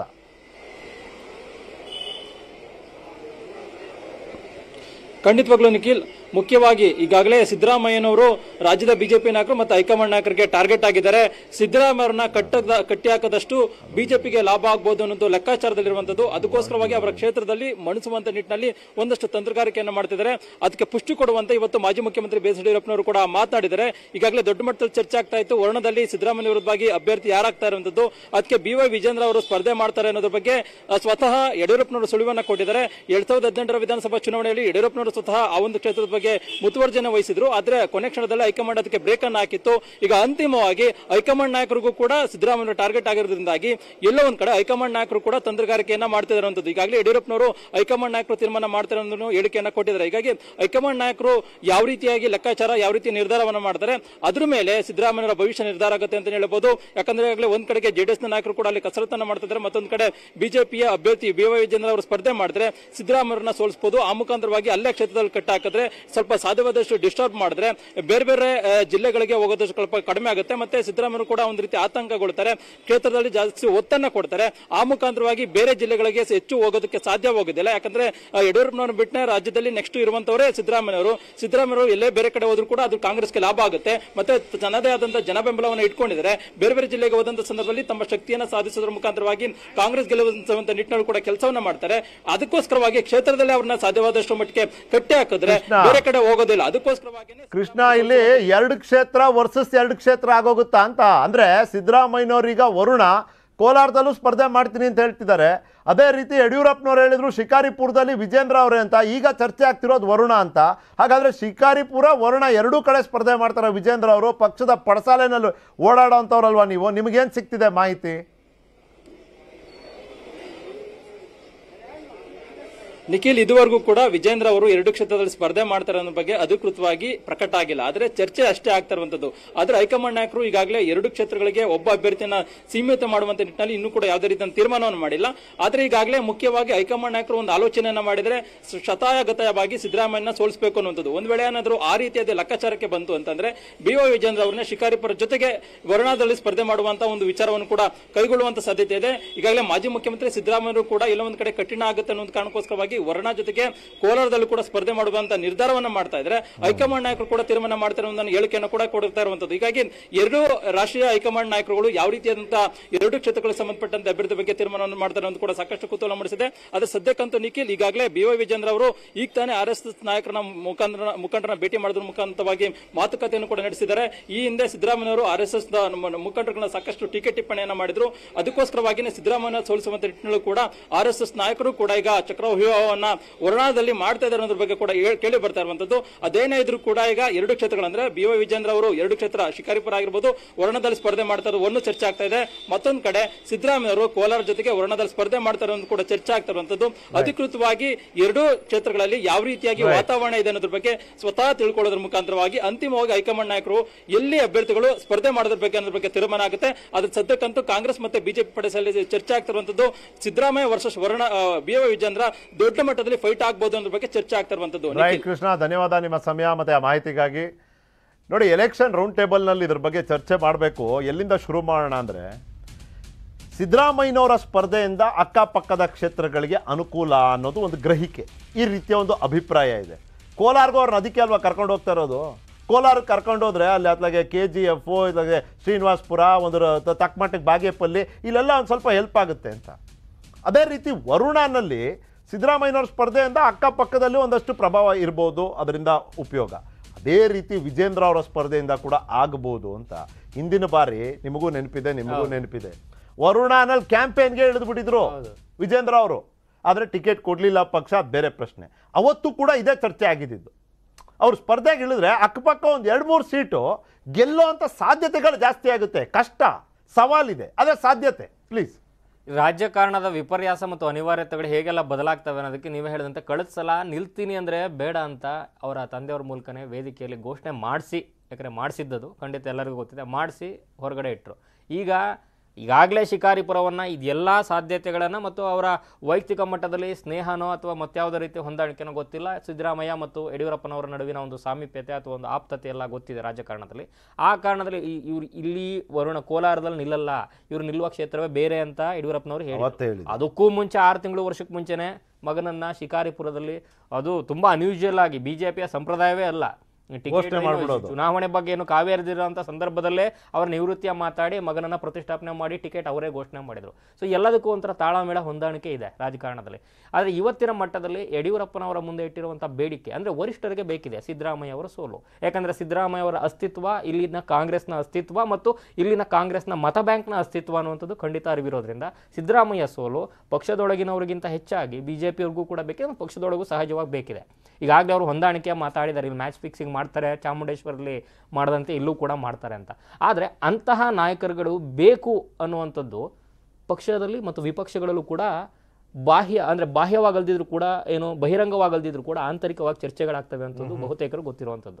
ರಾಮುಲು ಅವರ ಒಂದು ಮಾತನ್ನು ಯಾವ ರೀತಿ ವೈರಲ್ ಆಯಿತು ಅನ್ನೋಂಥ ಒಂದು ಭಾಷಣದಲ್ಲಿ ಮಾತನಾಡುವಾಗ ಎಲ್ಲರೂ ಕೂಡ ನೋಡಿದ್ವಿ. ನಾವೆಲ್ಲರೂ ಒಂದೇ ಅಹಿಂದ ನಾಯಕರೆಲ್ಲ ಅಂಥವ್ರು ಇರಬೇಕು. ಅದೇ ಯಡಿಯೂರಪ್ಪನವರು ನಿವೃತ್ತಿ ಆಗುವಂಥ ಸಂದರ್ಭದಲ್ಲಿ ಕಡೆಯ ಕಲಾಪದಲ್ಲಿ ಪಕ್ಷಾತೀತವಾಗಿ ಅದು ರಾಜಕೀಯ ಕಾರಣಕ್ಕೋ ಅಥವಾ ಆ ಕ್ಷಣದ ರಾಜಕೀಯ ಅನಿವಾರ್ಯತೆಗೋ ಅಥವಾ ಬೇರೆ ಬೇರೆ ಏನೇ ಲೆಕ್ಕಾಚಾರ ಇರ್ಬೋದು, ಆದರೆ ಯಡಿಯೂರಪ್ಪನವರ ಬಗ್ಗೆ ಹೊಗಳಿದಂಥ ಮಾತು, ನೀವು ಮತ್ತೊಂದು ಸಲ ನಿಲ್ಲಬೇಕು ಅಂತ ಮಾತು ಬಂದಿದ್ದು. ಸೊ ಒಂದು ಸದನ ಅಂತ ಬಂದಾಗ ಇಂಥ ನಾಯಕರುಗಳು ಇರಬೇಕು, ಪಕ್ಷ ವಿಪಕ್ಷ ಎಲ್ಲದರಲ್ಲೂ ಅನ್ನುವಂಥ ಮಾತು ಅವರ ವರಿಷ್ಠರ ಕಟ್ಟಾಜ್ಞೆ ಸೂಚನೆ ಅದೆಲ್ಲದರ ಹೊರತಾಗಿ ಸ್ಥಳೀಯವಾಗಿ ಒಂದಷ್ಟು ಲೆಕ್ಕಾಚಾರಗಳನ್ನು ನಾವು ನೋಡೇ ಇರ್ತೀವಿ. ಆದರೆ ಈ ಸಾಧ್ಯತೆಯ ಪ್ರಭಾವ ಪರಿಣಾಮಗಳನ್ನು ನೋಡೋದಾದರೆ ವಿಜೇಂದ್ರ ಅವ್ರು ನಿಂತರೂ ಕೂಡ ಅಲ್ಲಿ ಪ್ರಭಾವ ಆಗುತ್ತೆ ಅಂತ ಅಕ್ಕಪಕ್ಕ ಕ್ಷೇತ್ರಗಳಲ್ಲಿ. ಮತ್ತು ಆ ಮೂಲಕ ಹಳೆ ಮೈಸೂರಿಗೆ ಏನು ಇಷ್ಟು ದಿವಸದವರೆಗೆ ಒಂದು ಅಡೆತಡೆ, ಒಂದು ಬ್ಲಾಕ್ ಅಂತ ಏನು ಕರೀತಾ ಇದ್ರು, ಆ ಕ್ರಸ್ಟ್ ಗೇಟ್ನ ಓಪನ್ ಮಾಡದಂತೆ ಕಾಣುತ್ತೆ ಅವರಿಗೆ ಒಂದು ಅವಕಾಶವನ್ನು ಕೊಟ್ಟರೆ. ಮತ್ತು ವಿಜೇಂದ್ರ ರಾಜಕೀಯವಾಗಿ ತುಂಬ ಚಾಣಾಕ್ಷರು ಅನ್ನುವಂಥದ್ದು ಈಗಾಗಲೇ ಏನು ಬೈ ಎಲೆಕ್ಷನ್ಗಳಲ್ಲಿ ಮತ್ತು ಮಾತುಕತೆ, ಭಾಷಣದ ಆವೇಶ, ಆವೇಗ, ಲೆಕ್ಕಾಚಾರದ ಮಾತುಗಳು, ಸಂದೇಶ ವಿರೋಧಿಗಳಿಗೆ ಕೊಡುವಂಥದ್ದು ಎಲ್ಲರೂ ಕೂಡ ಟೈಮಿಂಗ್ಸ್ ಎಲ್ಲದರಲ್ಲೂ ಕೂಡ ಗೊತ್ತಾಗ್ಬಿಟ್ಟಿದೆ. ಸೊ ಇಲ್ಲಿ ಒಂದು ಸಲ ಬಿಟ್ಟರೆ ಆ ಬಿಟ್ಟಂಥ ಸಂದರ್ಭದಲ್ಲಿ ಈಗ ಉತ್ತರ ಕರ್ನಾಟಕದಲ್ಲಾದರೆ ಬೇರೆ ಬೇರೆ ಲೆಕ್ಕಾಚಾರಗಳಿದೆ, ಪಂಚಮಸಾಲಿ ಛಿದ್ರ ಆಗಿದೆ ಅಥವಾ ವೋಟ್ ಬ್ಯಾಂಕ್ ಡಿವೈಡ್ ಆಗಿದೆ, ಅಲ್ಲಿ ಇವ್ರನ್ನ ಹೋಗಿ ಕೂರಿಸಲಿಕ್ಕೆ ಸಾಧ್ಯ ಇಲ್ಲ, ಪ್ರತಿರೋಧ ಇದೆ ಅಂತ ಹೇಳ್ಬೋದು. ಆದರೆ ಹಳೆ ಮೈಸೂರಲ್ಲಿ ಹಾಗಿಲ್ಲ. ಹಳೆ ಮೈಸೂರಲ್ಲಿ ಒಂದು ನಾಯಕತ್ವದ ಶೂನ್ಯತೆ ಬಿಜೆಪಿಗೆ ಸಹಜವಾಗಿ ಇದೆ, ಯಾರು ಕೂಡ ಇಲ್ಲ. ಸೊ ಆ ಒಂದು ಶೂನ್ಯತೆಯನ್ನ ಅವಕಾಶವನ್ನಾಗಿ ಮಾಡ್ಕೊಳ್ಳೋದ್ರಲ್ಲಿ ಚಾಣಕ್ಷತೆ ಅಂತೂ ಖಂಡಿತ ವಿಜಯ ಅಲ್ಲ. ಇಲ್ಲಿ ಸುತ್ತೂರು ಮಠ ಇರುವಂತಹ ಕ್ಷೇತ್ರ, ಲಿಂಗಾಯತರ ಮತದಾನದ ಪ್ರಭಾವ ಏನು ಅಂತಾನೂ ಗೊತ್ತಿದೆ. ಒಂದು ಸಣ್ಣದಾಗಿ ಒಂದು ಜಾತಿ ಸಮೀಕರಣ ಮಾಡಿಬಿಟ್ರು ವಿಜೇಂದ್ರ ಅವರು ಈ ಸ್ಪರ್ಧೆನಲ್ಲಿ ಪ್ರಬಲ ಸ್ಪರ್ಧಿಯಾಗಿ ನಿಂತ್ಕೋತಾರೆ. ಹೌದು, ಸುಮ್ಮನೆ ಒಂದು ಹೆಸರು ಯಡಿಯೂರಪ್ಪನವ್ರ ಮಗ ಅಂತಲ್ಲ, ಅಲ್ಲಿ on paper it looks like a real fight Prithvi. ಹೌದು, ಅಲ್ಲ ಗ್ರೌಂಡ್ ವರ್ಕ್ ಮಾಡಿದ್ದಾರೆ ಅಲ್ಲಿ. ಆಮೇಲೆ ಇನ್ನೊಂದು ವಿಚಾರ ಏನಂದ್ರೆ, ಕಾಪು ಸಿದ್ಲಿಂಗ ಸ್ವಾಮಿ ಯಡಿಯೂರಪ್ಪ ಅವ್ರ ಮನೆಯಲ್ಲಿದ್ದಂಥವ್ರು 2013ರ ಸಂದರ್ಭದಲ್ಲಿ ಟಫ್ ಫೈಟ್ ಕೊಟ್ಟಿರ್ತಾರೆ. ಆದರೆ ಸಿದ್ದರಾಮಯ್ಯನವರು ಮುಖ್ಯಮಂತ್ರಿಗಳು ಆಗ್ತಾರೆ ಅನ್ನುವಂಥ ಒಂದು ಚರ್ಚೆ ಬಂದಂಥ ಹಿನ್ನೆಲೆಯಲ್ಲಿ ಅವ್ರಿಗೆ ಗೆಲುವಿಗೆ ಆದಿ ಸುಗಮವಾಯಿತು. ಅಲ್ಲಿವರೆಗೂ ಕೂಡ ಕಾಪು ಸಿದ್ಲಿಂಗ ಸ್ವಾಮಿ ದೊಡ್ಡ ಅದು KJP ಪಕ್ಷದಿಂದ ಅವ್ರು ತೆಗೆದುಕೊಂಡಿದ್ದು ಓಟು 30,000 ಅಂತರದಲ್ಲಿ ಅಷ್ಟೇ ಗೆದ್ದಿದ್ದು ಸಿದ್ದರಾಮಯ್ಯ. ಅಂದ್ರೆ ಅಷ್ಟೇ ಅಂದ್ರೆ ಆ KJP ಪಡ್ಕೊಂಡ್ರಲ್ಲ ಅವರು, ಅಂದ್ರೆ KJP ಅಂತ ಬಿಲ್ಡ್ ಆಗಿದ್ದೆ ಅವಾಗ. ಈಗ ಹೆಂಗೆ ಒಕ್ಕಲಿಗ ಸಮುದಾಯದ ಪಕ್ಷ ಅಂದ್ರೆ JDS ಗುರ್ಸ್ಕೊಳ್ತಾ ಇತ್ತು, ಹಂಗೆ KJP ಗುರ್ಸ್ಕೊಳ್ತಾ ಇತ್ತು. ಇಲ್ಲಿ ಅದೃಷ್ಟದ ಕ್ಷೇತ್ರ ವರ್ಣ, ಅದು ಒಂದು ಸಿದ್ದರಾಮಯ್ಯನವ್ರಿಗೂ ಕೂಡ ಅಷ್ಟೇ, ವಿಜೇಂದ್ರ ಅವ್ರಿಗೂ ಕೂಡ ಅಷ್ಟೇ. ಅವರು ಒಂದು ಪ್ರತಿಪಕ್ಷ ನಾಯಕರಾಗಿದ್ದಂಥವ್ರು, ಅದಾದ್ಮೇಲೆ ಮುಖ್ಯಮಂತ್ರಿಗಳಾದ್ರು ವರ್ಣ ಕ್ಷೇತ್ರದಿಂದ. ಅದೇ ರೀತಿಯಾಗಿ ಎಮರ್ಜ್ ಆಗಿದ್ದು ವಿಜೇಂದ್ರ ಅವರು ನಾಯಕನಾಗಿ ವರ್ಣ ಕ್ಷೇತ್ರದಲ್ಲಿ ಟಿಕೆಟ್ ಮಿಸ್ ಆಗಿದ್ದಕ್ಕೇನೆ.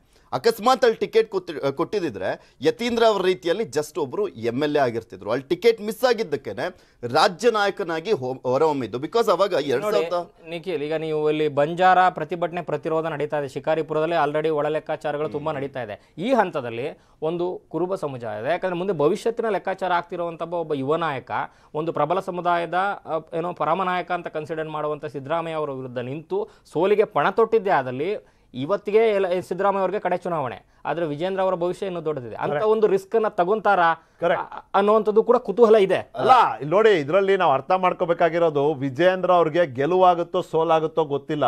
ಇದೇನಾಗುತ್ತೆ, ಯಾರ ವಿರುದ್ಧ ಗೆಲುವಾಯ್ತು ಅಥವಾ ಯಾರ ವಿರುದ್ಧ ಸೋಲಾಯ್ತು ಅನ್ನೋದು ಮ್ಯಾಟರ್ ಆಗುತ್ತೆ. ಆಮೇಲೆ ಸೋತಿದ್ದಲ್ಲ, ಇದು ಪಕ್ಷಕ್ಕೋಸ್ಕರ he took a bullet for the party ಅನ್ನೋ ತರ. ಆಮೇಲೆ ವರ್ಚಸ್ರಿ ನೀವು ಅಷ್ಟು ಧೈರ್ಯವಾಗಿ ನಾನು ನಿಂತ್ಕೊಳ್ತೀನಿ ಅಂತ ಹೇಳ್ತಾ ಇರೋದು ಮತ್ತಾರು ಇಲ್ಲ ಆಕ್ಚುಲಿ ವಿಜೇಂದ್ರ ಬಿಟ್ರೆ. ಸೋಮಣ್ಣ ಅವ್ರು ಹೇಳ್ತಾ ಇದ್ರೆ ನಾನು ಆ ಭಾಗದಲ್ಲಿ ನಾನು ಓಡಾಡ್ತಾ ಇದ್ದೀನಿ, ಚಾಮರಾಜನಗರ ಮೈಸೂರು ಭಾಗದಲ್ಲಿ, ಆದ್ರೆ ನಿಂತ್ಕೊಳ್ತೀನಿ ಅಂತ ಮೊನ್ನೆ ಕೇಳ್ದಾಗ ಸೋಮಣ್ಣ ಅವ್ರು ಯಾಕ್ರಿ ನಾನ್ ಯಾಕ್ರಿ ಅಂತ ಲೀಡರ್ ಮುಂದೆ ಹೋಗಿ ನಿಂತ್ಕೊಳ್ಳಿ ಅಂತ ಹೇಳಿದ್ರು. ಬಟ್ ವಿಜೇಂದ್ರ ನಾನು ನಿಂತ್ಕೊಳ್ತೀನಿ, ಪಕ್ಷ ಅವಕಾಶ ಮಾಡಿಕೊಟ್ರೆ ಅಂತ. ವರ್ಚಸ್ ವೃದ್ಧಿಯಲ್ಲಿ ಇದು ವಿಜೇಂದ್ರ ಅವ್ರಿಗೆ ಸಾಕಷ್ಟು ಅನುಕೂಲ ಮಾಡಿಕೊಡ್ಬೋದು. ಗೆಲುವಿನ ಸಾಧ್ಯತೆ ಅನ್ನೋತಾ ನೋಡೋದಾದ್ರೆ ಇವರು ಸ್ಪರ್ಧಿ ಆದ್ರೆ ವರುಣದಲ್ಲಿ ಆ ಸಾಧ್ಯತೆ ಕೂಡ ಒಂದು ತಕ್ಕ ಪ್ರಮಾಣದಲ್ಲಿ ಇಂಪ್ರೂವ್ ಆಗುವಂತ ಸಾಧ್ಯತೆ. ಲೋಕಸಭೆಯಲ್ಲಿ ಮಂಡ್ಯ ಹೇಗೆ ಇಡೀ ಏನೋ ರಾಜ್ಯದ ಒಂದು ಗಮನ ಸೆಳೆದಿತ್ತು, ಅಂತದ್ದೇ ಒಂದು ಹೈ ಪ್ರೊಫೈಲ್ ಕ್ಷೇತ್ರ ಆಗೋದ್ರಲ್ಲಿ ಇದು ಯಾವುದೇ ಡೌಟ್ ಇಲ್ಲ. ಇನ್ನೊಂದು ಹೈ ಪ್ರೊಫೈಲ್ ಕ್ಷೇತ್ರದ ಬಗ್ಗೆ ಮಾತಾಡೋಣ. ಹಾಸನ ಭದ್ರಕೋಟೆ ಯಾರ್ದು? JDS. ಭದ್ರಕೋಟೆಯಲ್ಲೇ JDS ಕುಟುಂಬ ಆ ಒಗ್ಗಟ್ಟು ಛಿದ್ರ ಆಗೋದ್ರೆ ಆ ಭದ್ರತೆಯನ್ನ ಕಾಪಾಡ್ಕೋಬಹುದಾ? ಕುತೂಹಲ ಘಟ್ಟದಲ್ಲಿದೆ ಈಗ ಸಿಂಹಾಸನ ಕದನ. ರೇವಣ್ಣ ಅವರ ಕುಟುಂಬ ಮತ್ತೆ ಸ್ವರೂಪ್ ನಡುವೆ ಜಿದ್ದಾಜಿದ್ದಿ ಟಿಕೆಟ್ ವಿಷಯದಲ್ಲಿ. ರೇವಣ್ಣ ಅವರ ಪುತ್ರರಿಬ್ರು ಬಹಳ ಗಟ್ಟಿಯಾಗಿ ಯಾವ ವೇದಿಕೆಯಲ್ಲಿ ಯಾರ್ಯಾರ ಮುಂದೆ ಬೇಡಿಕೆಯನ್ನ ಇಡಬೇಕೋ ಅವರು ಅದನ್ನ ಬಹಳ ಸ್ಪಷ್ಟವಾಗಿ ಇಟ್ಟಿದ್ದಾರೆ. ಶತಾಯ ಗತಾಯ ಈ ಬಾರಿ ಅವರ ತಾಯಿಯಾದ ಭವಾನಿ ರೇವಣ್ಣ ಅವರು ಸ್ಪರ್ಧೆಗಿಳಿಬೇಕು. ಅದು 10 ಲೆಕ್ಕಾಚಾರ ಇರಲಿ, ದಾಸ್ ಗೌಡ್ರು, ಮುಳುಗೌಡ್ರು, ಸ್ವರೂಪ್, ಇದು ಪ್ರೀತಮ್ ಗೌಡ್ರು, ಅದು ಇವರಿಬ್ರು ನಿಂತ್ರೆ ವೋಟ್ ಡಿವಿಷನ್ JDSಗೆ ಅನುಕೂಲ. ಅವರಿಬ್ರು ನಿಲ್ಲಿಲ್ಲ, ಭವಾನಿ ಅವ್ರು ನಿಂತ್ರೆ ಮುಳುಗೌಡ್ರು ವರ್ಸಸ್ ದಾಸ್ ಗೌಡ್ರು ಆಗೋಗುತ್ತೆ. ದಾಸ್ ಗೌಡ್ರು ಮತಗಳು ಕನ್ಸಾಲಿಡೇಟ್ ಆಗ್ಬಿಡ್ಬೋದು. ಈ ಕ್ರೋಢೀಕರಣದಿಂದ BJP ಗೆಲುವಿನ ಸಾಧ್ಯತೆ ಜಾಸ್ತಿ ಆಗ್ಬಿಡ್ಬೋದು. ಈ ಯಾವ ಲೆಕ್ಕಾಚಾರಕ್ಕೂ ಡೋಂಟ್ ಕೇರ್ ಅಂತಿದ್ದಾರೆ ರೇವಣ್ಣ ಮತ್ತೆ ಅವರ ಪುತ್ರರು. ಅವ್ರಿಗೆ ಬೇಕಾಗಿರೋದು ಬಹಳ ಸಿಂಪಲ್, ಭವಾನಿ ರೇವಣ್ಣ ಅವರ ಸ್ಪರ್ಧೆ. ಸ್ವರೂಪ್ ಗಂಗಂದ್ರೆ ಕಾರ್ಯಕರ್ತರು, ಟಿಕೆಟು, ಹಿಂದೊಮ್ಮೆ ಶಾಸಕರಾದಂಥವರ ಪುತ್ರ ಇವರು. ಈ ಬಾರಿ ಕುಮಾರಸ್ವಾಮಿ ಅವ್ರು ಕೊಟ್ಟಂತ ಆಶ್ವಾಸನೆ ಇದೆಲ್ಲ ಎಲ್ಲಿಗೆ ಹೋಗುತ್ತೆ ಅಂತ ರೇವಣ್ಣ ಅವ್ರ ಮಾತು ಕೇಳೋಣ. ನಮ್ಮ ಜಿಲ್ಲೆಯ ಕಾರ್ಯಕರ್ತರು ಉಳಿಸೋದ್ರಲ್ಲಿ ನಾವು ಇನ್ನೂ ಇದೀನಿ, ಬದುಕಿದ್ದೀನಿ, ಇನ್ನೂ ಸತ್ತಿಲ್ಲ ನಾನು. ಈ ಜಿಲ್ಲೆಯಲ್ಲಿ ದೇವೇಗೌಡರದೇ ಒಂದು ಅಡಿಗಲ್ಲಿದೆ. ಯಾರಪ್ಪ ಅವರು ಗೊತ್ತಿಲ್ಲಪ್ಪ, ಅದು ಯಾರು ಅಂತ ನನಗೆ ಗೊತ್ತಿಲ್ಲಪ್ಪ, ನನಗದು ಯಾರು ಅಂತ. ಈಗ ಕುಮಾರಣ್ಣರು ಹೇಳೋರಲ್ರಿ, ಸಾಮಾನ್ಯ ಕಾರ್ಯಕರ್ತರು ಅದು ಯಾರು ಅಂತ ಗೊತ್ತಿಲ್ಲಪ್ಪ. ನೋಡೋಣ, ಕಳೆದ 25 ವರ್ಷದ ಶಾಸಕನಾಗೂ ಮಾಡಿದ್ದೀನಿ, ಲೋಕಸಭಾ ಸದಸ್ಯನಾಗೂ ಮಾಡಿ. ಈ ಜಿಲ್ಲೆದು ಏನಿದೆ ಅಂತ ನನಗೆ ಗೊತ್ತಿದೆ. ನಾನು ಆ ಥರ ಏನು ನನ್ನನ್ನು ಹೆದರಿಕೊಂಡು ಓಡೋಗಲ್ಲ. ಇದು ಅಗ್ನಿ ಪರೀಕ್ಷೆ ಇದೆ ನಂದು ಈ ಸಾರಿ. ರೇವಣ್ಣ ಈ ಜಿಲ್ಲೆ ದುಡ್ದವನೇ ಅಂದರೆ ಕೈ ಹಿಡೀಲಿ. ಇಲ್ಲಪ್ಪ, ರೇವಣ್ಣ ದುಡ್ದಿಲ್ಲ, ಈ ಜಿಲ್ಲೆಗೆ ಏನು ಮಾಡಿಲ್ಲ ಅಂದರೆ ಅದು ಅವ್ರಿಗೆ.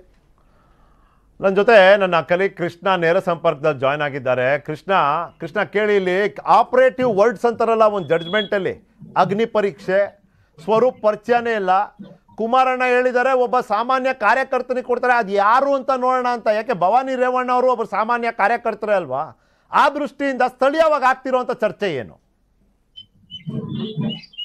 ನಿಖಿಲ್, ಖಂಡಿತವಾಗಿಯೂ ರೇವಣ್ಣನವರ ಮಾತು ನಿನ್ನೆ ಅನುಮಾನಾಸ್ಪದವಾಗಿ ಇತ್ತು. ಯಾಕಂತ ಹೇಳಿದ್ರೆ ಹಾಸನ ವಿಧಾನಸಭಾ ಕ್ಷೇತ್ರಕ್ಕೆ ಸಂಬಂಧಪಟ್ಟಂತೆ ದಳಪತಿಗಳ ಮನೆಯಲ್ಲೇ ತಳಮಳ ಉಂಟಾಗಿರ್ತಕ್ಕಂಥದ್ದು ನಾವು ಗಂಭೀರವಾಗಿ ಪರಿಗಣಿಸಬೇಕಾದಂತ ವಿಚಾರ. ಯಾಕಂತ ಹೇಳಿ ಬೇರೆ ಕ್ಷೇತ್ರಗಳಲ್ಲಿ ಈಗಾಗಲೇ ಚುನಾವಣೆ ಅನೌನ್ಸ್ ಆಗಿದೆ. ಎದುರಾಳಿಗಳ ಜೊತೆ ಹೋರಾಟ ನಡೆದ್ರೆ ಹಾಸನ ವಿಧಾನಸಭಾ ಕ್ಷೇತ್ರದಲ್ಲಿ JDS ವರ್ಸಸ್ JDS ಎಂಬಂತಹ ಚರ್ಚೆ ಈಗ ಹಾಸನದಲ್ಲಿ ಶುರುವಾಗಿರ್ತಕ್ಕಂಥದ್ದು. ನಿನ್ನೆ ರೇವಣ್ಣನವರು ಸ್ವರೂಪ್ ನನಗೆ ಯಾರು ಎಂಬುದೇ ಗೊತ್ತಿಲ್ಲ, ಸಾಮಾನ್ಯ ಕಾರ್ಯಕರ್ತರು ಯಾರು ಎಂಬುದು ನಾನೇ ತೀರ್ಮಾನ ಮಾಡ್ತೀನಿ ಎಂಬಂತಹ ಪರೋಕ್ಷ ಹೇಳಿಕೆಯನ್ನ ನಿನ್ನೆ ಕೊಟ್ಟಿರ್ತಕ್ಕಂಥದ್ದು ನೋಡಿದ್ರೆ, ಈ ಹಾಸನ ವಿಧಾನಸಭಾ ಕ್ಷೇತ್ರ ಟಿಕೆಟ್ ಅನ್ನ ನಾವು ಯಾವುದೇ ಕಾರಣಕ್ಕೂ ಬಿಟ್ಕೊಡೋದಿಲ್ಲ ಎಂಬಂತಹ ಪಟ್ಟನ್ನ ಈಗ ರೇವಣ್ಣನವರು ಮತ್ತು ರೇವಣ್ಣನವರ ಕುಟುಂಬ ಈಗ ಇಟ್ಕೊಂಡಿರ್ತಕ್ಕಂಥದ್ದು. ಕಳೆದ 2 ತಿಂಗಳಿಂದ ಚರ್ಚೆ ಆಗ್ತಿರ್ತಕ್ಕಂಥ ವಿಚಾರ ಇನ್ನೇನು 2-3 ದಿನಗಳು ಮಾತ್ರ ಟೈಮ್ ಇರ್ತಕ್ಕಂಥದ್ದು ಈಗ ಟಿಕೆಟ್ ಅನೌನ್ಸ್ ಮಾಡ್ಲಿಕ್ಕೆ. ಆದ್ರೂ ಕೂಡ ಇಲ್ಲಿವರೆಗೂ ಕೂಡ ಚರ್ಚೆಯನ್ನ ಎಳೆದುಕೊಂಡೇ ಬಂದಿದ್ದಾರೆ. ಈಗಲೂ ಕೂಡ ಸ್ಪಷ್ಟತೆ ಇಲ್ಲ. ಕುಮಾರಸ್ವಾಮಿ ಅವರು ಒಂದ್ ಕಡೆ ಸ್ವರೂಪ್ ಅವರಿಗೆ ನಾನು ಟಿಕೆಟ್ ಅನ್ನ ನೀಡ್ತೀನಿ ಎಂಬಂತ ಹೇಳಿಕೆಯನ್ನು ಕೊಡ್ತಾರೆ. ಮೊನ್ನೆ ಅಷ್ಟೇ ಯಶವಂತಪುರದಲ್ಲಿ ಸ್ವರೂಪ್ ಅವರನ್ನ ಭೇಟಿ ಮಾಡಿ ಸ್ವರೂಪ್ ಅವರಿಗೆ ಅಲ್ಲಿನ ಟಿಕೆಟ್ ಸಮರ್ಥರಿದ್ದಾರೆ, ಅವ್ರಿಗೆ ಕೂಡ ಕೊಡ್ತೀನಿ ಎಂಬಂತಹ ಹೇಳಿಕೆಯನ್ನ ಕುಮಾರಸ್ವಾಮಿ ಅವರು ಕೊಟ್ರೆ, ರೇವಣ್ಣನವರು ಸಾಮಾನ್ಯ ಕಾರ್ಯಕರ್ತರು ಯಾರು ಎಂಬಂತದ್ದು ನೋಡೇ ಬಿಡೋಣ ಎಂಬಂತಹ ಸವಾಲನ್ನ ಹಾಕೋ ರೀತಿಯಲ್ಲಿ ನಿನ್ನೆ ಕೂಡ ಈಗ ಮಾತಾಡಿರ್ತಕ್ಕಂಥದ್ದು. ನಾವೀಗ ಎಲ್ಲಾ ಅಂಶವನ್ನ ಗಮನಿಸಬೇಕು. ಆ ಎಲ್ಲಾ ಅಂಶವನ್ನ ಗಮನಿಸೋದಾದ್ರೆ ಹಾಸನ ವಿಧಾನಸಭಾ ಕ್ಷೇತ್ರದ ಟಿಕೆಟ್ ಹಂಚಿಕೆ ಗೊಂದಲ JDS ಮನೆಯಲ್ಲೇ ಒಡಕನ್ನ ಸೃಷ್ಟಿ ಮಾಡಿರ್ತಕ್ಕಂಥದ್ದು ಖಂಡಿತ. Thank you Krishna, thank you ನಿಮ್ಮ ಸಮಯ ಮತ್ತು ಮಾಹಿತಿಗಾಗಿ. ಪೃಥ್ವಿ ಇನ್ನೂ ಶಮನಗೊಂಡಿಲ್ಲ ಅಂತ. ಅದು ಅವ್ರು ಎಷ್ಟು ಬಸ್ ಕಳಿಸಿದ್ರು ಮೈಸೂರು ಸಮಾವೇಶಕ್ಕೆ ಅದೆಲ್ಲ ಮ್ಯಾಟ್ರ್ ಆಗೋದಿಲ್ಲ. ಕಡೆಗೆ ಆ ಕುಟುಂಬದಲ್ಲಿ ಏನು ಡಿಸೈಡ್ ಆಗುತ್ತೆ, ಇದು ಹೊರಗಡೆ ವಿಷಯ ಅಲ್ಲ, ಇದು ಕುಟುಂಬದ ವಿಷಯ. ಮತ್ತು ಅಲ್ಲಿ ಪ್ರೀತಮ್ ಗೌಡ್ರು ಮತ್ತು ಭವಾನಿ ರೇವಣ್ಣ ಅವ್ರ ನಡುವೆ ಒಂದು ಜಿದ್ದಾಜಿದ್ದಿ ಬೆಳೆದಿದೆ. ಹೌದು. ಆಮೇಲೆ ರೇವಣ್ಣ ಅವರು ಒಂದು ರೀತಿಯಲ್ಲಿ ನಮ್ಮ ಚಿದಾನಂದ್ ಪಟೇಲ್ ಹೇಳ್ತಿರ್ತಾರಲ್ಲ, ಅವ್ರಿಗೆ ರೇವಣ್ಣ ಅವ್ರಿಗೆ ಹಾಸನನೇ ದೇಶ, ಹೊಳೆ ನರಸೀಪುರನೇ ರಾಜಧಾನಿ ಅಂತ, ಆ ರೀತಿನೇ ಇರುವಂಥದ್ದು. ಅದು ಅವರೇ ಇವತ್ತು ಹೇಳ್ಕೊಂಡಿದ್ದಾರೆ 25 ವರ್ಷ ನಾನು ಎಲ್ಲಿದ್ದೀನಿ, ನನಗೆ ಗೊತ್ತಿದೆ ಏನು ಅಂತ. ಶಮನಗೊಳ್ದೇ ಇರೋದು ಯಾವ ರೀತಿ? ನಾನು ಬದುಕಿದ್ದೀನಿ ಇನ್ನೂ ಸತ್ತಿಲ್ಲ ಅಂತಾರೆ ಅಂದ್ರೆ HDKಗೆ ಇದು ಅಂದ್ರೆ ವಾರ್ನಿಂಗ್ ಕೊಡ್ತಾ ಇರೋದು, ನನ್ನನ್ನು ಬಿಟ್ಟು ನೀನು ಏನು ಮಾಡಕ್ ಹೋಗ್ಬೇಡ ಹಾಸನ ಜಿಲ್ಲೆಯಲ್ಲಿ ಅಂತ. ಆಮೇಲೆ ಸ್ವರೂಪ್ ಯಾರು ಅಂತಾನೆ ಗೊತ್ತಿಲ್ಲ ಅಂತ ಹೇಳ್ತಾ ಇದಾರೆ. ಭಿನ್ನಮತ ಅಸಮಾಧಾನ ಎಷ್ಟರ ಮಟ್ಟಿಗೆ ಇದೆ ಅಂತ ಮಾತಲ್ಲಿ ಸ್ಪಷ್ಟ. ಸಾಮಾನ್ಯ ಕಾರ್ಯಕರ್ತನ್ಗೆ ಯಾರು ನೋಡೇ ಬಿಡೋಣ ಅದ್ ಯಾರು ಅಂತ HDK ಹೇಳಿದ್ರಲ್ಲ ಅಂತ ಹೇಳಿದ್ರು. ಆದ್ರೆ ಥ್ರೆಟ್ ಪಾಸ್ ಮಾಡ್ತಾ ಇದಾರೆ, ಯಾರು ಬಂದ್ರು ನಾವು ಸಹಕಾರ ಕೊಡೋದಿಲ್ಲ ಅಕಸ್ಮಾತ್ ಬೇರೆಯವ್ರನ್ನ ನಿಲ್ಸಿದ್ರೆ ಅಂತ. ಆಕ್ಚುಲಿ ಹಾಸನ ಜಿಲ್ಲೆ ಇದೆಯಲ್ಲ ತುಂಬಾ ಕ್ರೂಷಿಯಲ್ ಈ ಬಾರಿ. ಕಳೆದ ಬಾರಿ 7 ಸ್ಥಾನಗಳಲ್ಲಿ 6 ಸ್ಥಾನ ಗೆದ್ದಿದ್ರು. ಬಟ್ ಈ ಬಾರಿ ಆ ಪರಿಸ್ಥಿತಿ ಇಲ್ಲ. ಒಂದು 2-3 ಸ್ಥಾನವನ್ನ ಕಳ್ಕೊಳ್ಳುವಂತ ಸಾಧ್ಯತೆ ಇದೆ. ಬಿಕಾಸ್ ಹಾಲಿ ಶಾಸಕರೇ ಬಿಟ್ಟು ಹೋಗಿದ್ದಾರೆ ಒಂದಿಬ್ರು.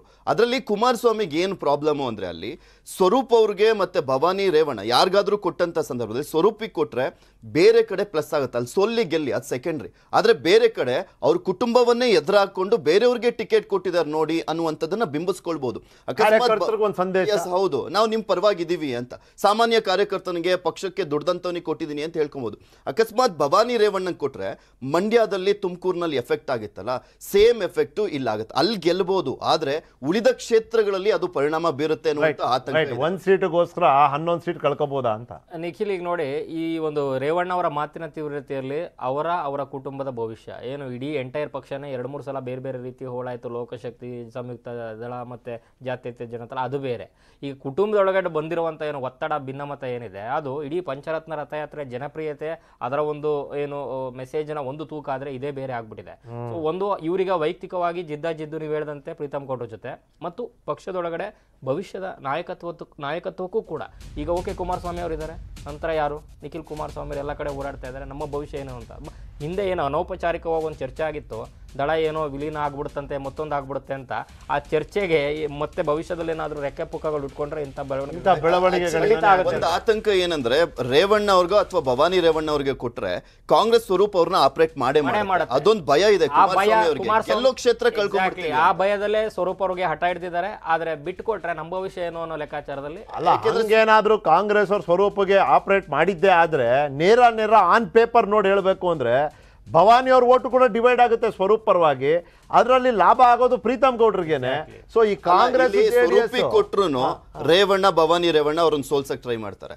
ರೇವಣ್ಣ ಅವ್ರಿಗೆ ಕೊಟ್ರು ಇವ್ರನ್ನ ಸೋಲ್ಸಕ್ಕೆ ಇನ್ನೊಂದು ಸಪರೇಟ್ ಆದಂತ ಗುಂಪೆ ಇದೆ. ಸೊ ಹೀಗಾಗಿ ಜೆಡಿಎಸ್ ನಡುವಿನ ಕಚ್ಚಾಟ ಪ್ರೀತಮ್ ಗೌಡ್ರಿಗೆ ಪ್ಲಸ್ ಆಗುತ್ತೆ ಅಷ್ಟೇ. ಆಗತ್ತಾ ಕಾದ್ ನೋಡೋಣ. Thank you Prithvi, thank you Madhu. ಇದಾಗಿತ್ತು ಇವತ್ತಿನ ಚುನಾವಣಾ ಚದುರಂಗ. ನೋಡ್ತೀರಿ ನ್ಯೂಸ್ 18. ಜಾಲ ನಮ್ಮದು, ಬಲ ನಿಮ್ಮದು.